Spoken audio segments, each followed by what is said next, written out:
What is going on, guys? It is Ahmed, the Pharmacist, and I am back today with yet another biopharmaceutical company that I'm pretty excited about.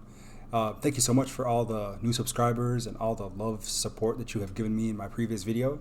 I really did not think people were so interested in getting the perspective of a pharmacist in these pharmaceutical penny stocks because, again, it seems like with their volatility and uncertainty, they're kind of just, pick and choose, get lucky and see what happens. But what I kind of like to do is look more into these companies and see the ones that have potential for the future and ones that have a pretty big addressable market.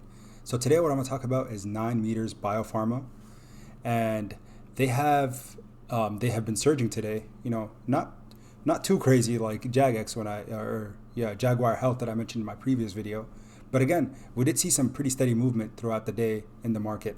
So 9meters Biopharma, again, they are a company that is addressing specifically rare unmet needs in the gastroenterology space. So people will have things like celiacs. So if you see on the right-hand side here, the things that are in their pipeline, they're creating a GLP-1 agonist. So GLP-1 agonists currently, what we see in practice is we see them used for diabetes, actually. So it looks like they're currently trying to create a formulation and a type of GLP-1 agonist to treat short bowel syndrome.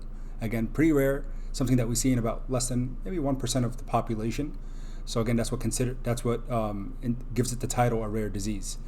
Larazotide, so a tight junction modulator. This is the one that excites me for the treatment of celiac disease in adults with, again, it has fast track designation from the FDA. Guys, that is pretty important to kind of consider.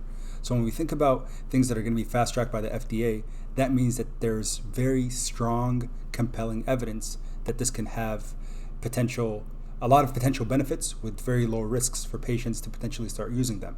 So when I see this in practice, a fast track designation, that means that they want to approve it as soon as possible, as long as, the trial gets completed. So again, looks like there's a couple other things that they have listed here, but the thing that I'm going to focus on is this Larazotide that they are looking to fast track through the FDA and get approval for ASAP. So another thing that, again, with Larazotide is that 9meters Biopharma announced an agreement with European Biomedical Research Institution, which is the EBRIS, to continue evaluation of Larazotide for COVID-19 respiratory complications. So again, it is a junction modulator. So basically what that is it has shown some effects in multiple lung models. Lung models. So although that I've said it's helping as a tight junction modulator in the intestinal tract or in our gut, that because people who have celiac disease, again, there's a disruption there. There's cytokines that are released, or again, inflammatory modulators, that kind of thing that go on in our intestinal tract that is triggered by gluten. So these people who have celiacs have a pretty low quality of life. Again, not all of them do because they're able to go and kind of take on a gluten-free diet. But for those who have trouble, giving up the delicious things like breads, things that are in our day-to-day diets that have gluten in them, it is very difficult for them to kind of give those up. But there have been some studies that are showing that this Larazotide has some potential benefits in COVID-19 patients. And we know that's kind of been a hot topic lately. Obviously, because again, we're in the midst of a pandemic, although there's a vaccine coming out and there's all this good news surrounding COVID, and COVID outcomes aren't necessarily the worst. There's a lot of patients who are struggling, especially those long haulers who recovered but never fully recovered after their diagnosis. So again, something to kind of consider is this: at the end of December, there was this information about 9meters having an agreement with the EBRIS. So again, something else to consider. Third is on their pipeline, where are they with these medications? So for adult celiac disease, Larazotide, they are in phase 3 clinical trials, guys. That means they are in their final phase before they can submit their data to the FDA. And again, if I go back, what did I say?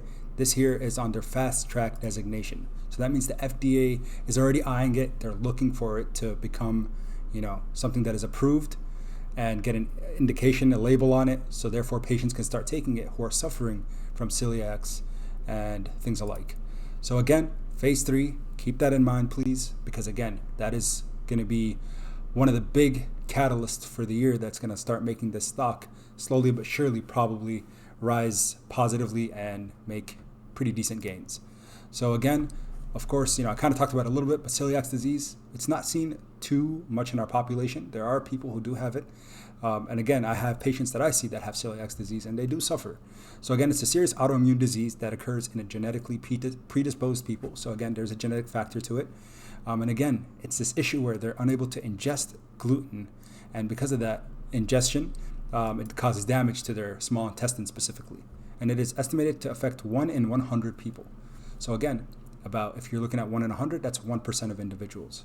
2.5 million Americans are undiagnosed and are at risk for long-term health complications. Because unfortunately, if you have celiac disease, you're more likely than not to have issues, other GI disturbances and things, down the line, and it increases your risk factors for other things as well. So again, kind of keep that in mind. Not the biggest addressable market, again, when we're looking at it from a financial stock investment point of view, but pretty significant still. So again, this is not financial or medical advice. I'm just sharing information with you all. So you're all informed individuals when you are looking into buying and trading stocks like this one. So again, why did I start getting even more excited about this? Although the data looks great. Again, I looked at some of the studies that are going on. Again, most of them are in phase 3. Did some PubMed searches. Again, it is starting to look more and more solid, like the FDA can potentially approve this one. But the big thing is, again, unfortunately, with all the science, all of the good sentiments surrounding this company, the biggest thing is what Wall Street thinks of it. So what I wanted to look at is, pardon that ad there, is what are the Wall Street analysts doing? So again, TipRanks is something that's pretty credible. It is a collection of a lot of Wall Street analysts that go in and they basically rate stocks based off where they think the stock is going and where they think the price markers are. So again, for this one here, four out of 4 analysts that rated this one specifically, again, these are Wall Street analysts, rated it as a buy. 0 said it's a hold and 0 said it's a sell.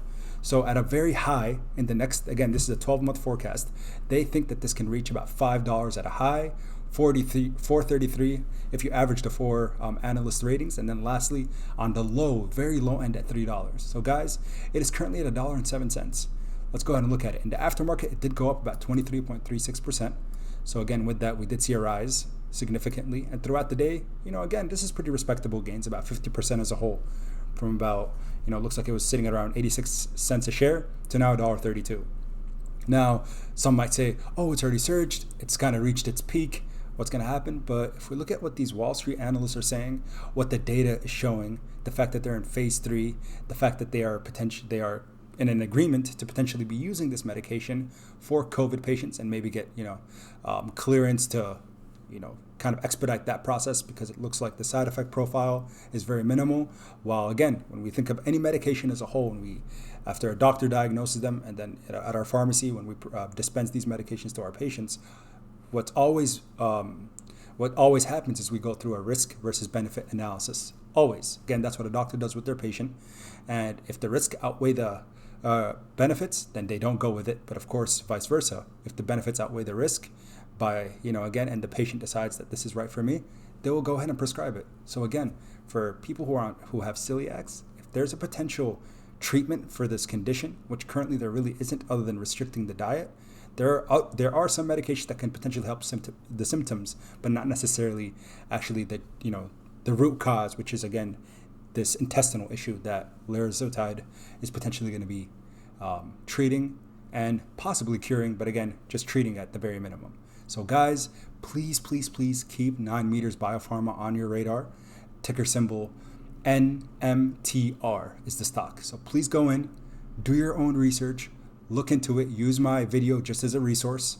Again, that's all it is, because I'm not a financial advisor by any means, nor am I a medical advisor. I'm just here to do this because I enjoy it. I really do enjoy looking at biopharmaceutical sciences, biopharmaceutical stocks. But always remember, they're very, very volatile. So they can go up one day, drop the next. And always remember, my biggest piece of advice for everybody is that you never lose money in the stock market unless you sell at a loss. Always remember that, guys. And until next time, keep investing.